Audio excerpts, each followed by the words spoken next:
May 2nd, 2011, dalawang helicopter ang lumipad patungo sa Abbottabad, Pakistan, na may dalang 24 na US Navy SEAL. Ang kanilang target ay walang iba kundi si Osama Bin Laden, ang utak sa likod ng Sham na pag-atake. Ang operasyong ito ay lihim ng gobyerno ng Estados Unidos. Matapos ang 10 taon ng paghahanap, sa wakas ay nakilala ang pinaghahanap na kriminal sa buong mundo. Ang operasyon ay nahahati sa 3 hakbang. Una, pumapasok ng hindi napapansin, pagkatapos ay pumasok sa target na gusali, at sa wakas ay mapatay at makuha si Bin Laden. Gayunpaman, si Bin Laden ay lubos na alerto sa mga potensyal na pagbabanta at ang kanyang pinagtataguan ay mahigpit na binabantayan. Ang gusali ay napapaligiran ng mahigit 3 metrong taas na solid concrete walls at barbed wire. Ang pangunahing gusali ay isang 3 palapag na gusali na ang lahat ng mga bintana ay natatakpan. Ang balkonahe ay may mga pader ng privacy at mga sunshades. Kahit na ang mga high altitude na drone ay hindi maaaring mag-espiya sa loob.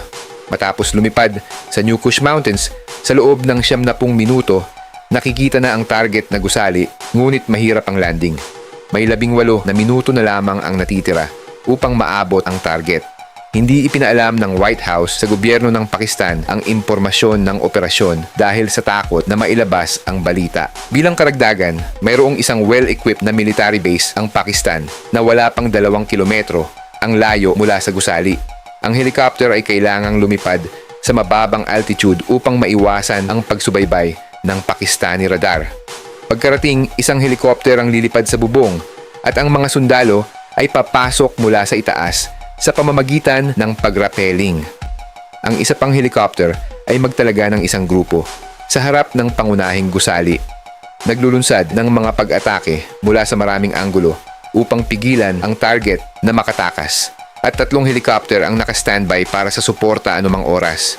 Nang ang ibang sundalo ay naka-standby sa helicopter, mahigpit na sinubaybayan ni Obama ang pag-usad ng operasyon sa White House. Noong dinadala ng unang helicopter ang grupo sa bubong, nawalan ito ng kontrol sa proseso ng pag-hover at ang ilong ng helicopter ay bumagsak sa gitnang patio at naputol ang buntot nito.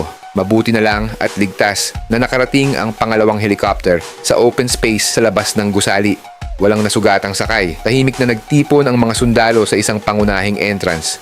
Hindi sila sigurado kung naalerto na nila ang mga tao sa gusali. Nagsimula ang tunay na hamon. Mayroong isang greenhouse sa hilagang silangan na bahagi ng gusali upang magtanim ng mga gulay at mag-alaga ng mga hayop upang mabawasan ang mga papalabas na pagbili. Ang mga basura ay sinusunog din sa malapit. Dati, hindi pa natagpuan ng CIA si Bin Laden na pumapasok o umalis sa lugar na ito na nagpapahintulot sa kanya na magtago sa loob ng 5 taon. Pagkatapos ng kanyang huling pagpapakita noong 2001, tumagal ng 9 na taon ang CIA upang mahanap siya. Isang team ang may pananagutan sa pagsira sa pinto sa guest room. Maraming grupo ang nasa mga pasukan sa unang palapag at mayroong isang pangkat sa labas ng gusali upang kontrolin ang nakapaligid na sitwasyon anumang oras. Pagkapasok ng 3 miyembro ng team sa guest room ay may nakasalubong silang lalaking may hawak na AK. Mabilis nila silang pinasuko at iniulat sa radyo na nalinis na ang silid. 3 tao ang kumpirmadong namatay, kabilang ang courier ni Bin Laden na si Ahmed. Dati maraming nahuli na tagasunod ang madalas na binanggit ang alias ng taong ito sa panahon ng interogasyon. Sinusubaybayan ng CIA ang gusaling ito batay dito. Pinili ni Bin Laden na magtago sa Pakistan dahil ang US ay may malawak na pwesto ng mga tropa sa Afghanistan, masyadong mapanganib na magpatuloy sa pananatili doon. Ang Pakistan bilang isang kalapit na bansa ay maginhawa para sa pagtatago sa kabila ng hangganan at malapit sa organisasyon nito. Ang operasyon ay pumasok sa ikalawang hakbang. Ang grupo sa timog ay nagbukas ng pinto at pumasok sa unang palapag. Ito ang lugar ng aktibidad ng pamilya. Ang sala ay pinalamutian ng mga mababang sofa at abstract na mga pattern ng bulaklak. Ang silid sa tapat ng kusina ay ginawang pansamantalang silid-aralan. Ang mga bata ay tumatanggap ng Arabic home education dito. Sa panahon ng operasyon, nakatagpo sila ng mga kahina-hinalang tao at mabilis na pinasuko ang mga ito. Pagkatapos ay maingat nilang sinuri ang lahat ng mga silid sa unang palapag at nakumpirma na walang iba pang mga banta. Gayunpaman, isang solid metal na pinto ang naghiwalay sa mga sundalo mula sa ikalawang palapag. Ang mga ordinaryong pampasabog ay mahirap pasabugin at ang mga high-powered explosives ay maglalantad sa operasyon. Ang mga miyembro ng koponan sa wakas ay gumamit ng precision blasting explosives upang sirain ang lock ng pinto nang hindi nakakatawag ng pansin. Sa oras na ito, 6 na minuto na lang ang natitira bago ang nakatakdang oras ng operasyon. Ang pangalawang grupo ay lumapag sa labas ng gusali at dumating sa harap. Matagumpay nilang nabuksan ang pinto patungo sa ikalawang palapag at umakyat sa hagdan. Nakarinig sila ng mga yabag mula sa itaas at pagkatapos ay pinasuko ang anak ni Bin Laden na si Khalid.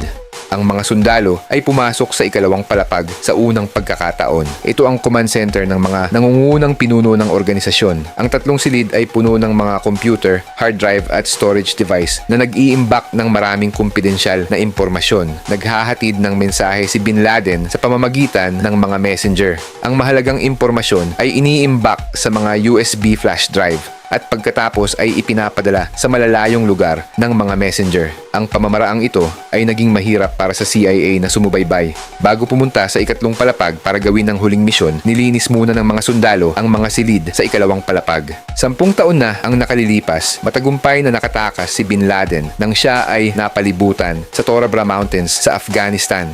Sa pagkakataong ito, hindi na siya dapat hayaang makawala muli ng Navy SEAL. Maingat na umakyat ang mga sundalo sa ikatlong palapag. Napakadilim dito at mahirap makita kahit sa tulong ng night vision goggles. Biglang may sumulpot na figura. Agad na nagpaputok ang mga sundalo at sumugod sa silid. Nakita nila ang 2 asawa at umiiyak na mga anak ni Bin Laden. Pati na rin si Bin Laden na nakahandusay sa lupa. Matagumpay nilang natapos ang misyon na pagpatay sa target. Ngunit hindi na alis ang panganib. Maaaring may iba pang matataas na pinuno ng Al-Qaeda na papalit kay Bin Laden. Kung makukuha ang intelligence sa ikalawang palapag, ito ay gaganap ng isang mahalagang papel sa paglaban sa terorismo. Sa oras na ito, nagmula sa radyo ang masamang balita. Ang kalapit na base militar ng Pakistan ay nag-utos sa mga fighter jet na lumipad. Mabilis na nakolekta ng ibang miyembro ng team ang intelligence tulad ng mga hard drive, computer at mobile phone sa ikalawang palapag. Bago umalis upang maiwasan ang pagtagas ng advanced na teknolohiya, ang bumagsak na helicopter ay winasak. Sa huli, matagumpay na natapos ang operasyon at walang miyembro ng team ang nasugatan. Isa ito sa pinakatumpak at matagumpay na operasyong militar sa Estados Unidos. Inihayag ni Obama sa mundo na patay na si Bin Laden. Kasabay nito, upang maiwasan ang kanyang libingan na maging isang lugar ng pagsamba para sa mga ekstremista, inilagay ng US ang bangkay na nakabalot sa isang puting saplot sa isang itim na bag at inilubog ito sa malalim na dagat. Mayroong humigit kumulang 77,000 mga file sa mga hard drive ang nakuha mula sa eksena. Pagkatapos ng ilang taon ng pagsusuri, inihayag ng mga katalinuhan na ito ang operating mode at mga plano sa hinaharap ng mga teroristang organisasyon. Bandang 3:00 ng umaga lokal na oras sa Pakistan, nalaman ng mga pinuno ng militar ang pagsalakay. Dumating sa pinangyarihan ang nakapalibot na hukbong Pakistani matapos umatras ang Navy SEAL. Mula noon, ang gusali ay umaakit sa mga tauhan ng paniktik, publiko, mga mamamahayag at iba pa. 9 na buwan pagkatapos ng operasyon, giniba ng lokal na pamahalaan ang gusali at ngayon ay ang konkretong pundasyon na lamang ang natitira.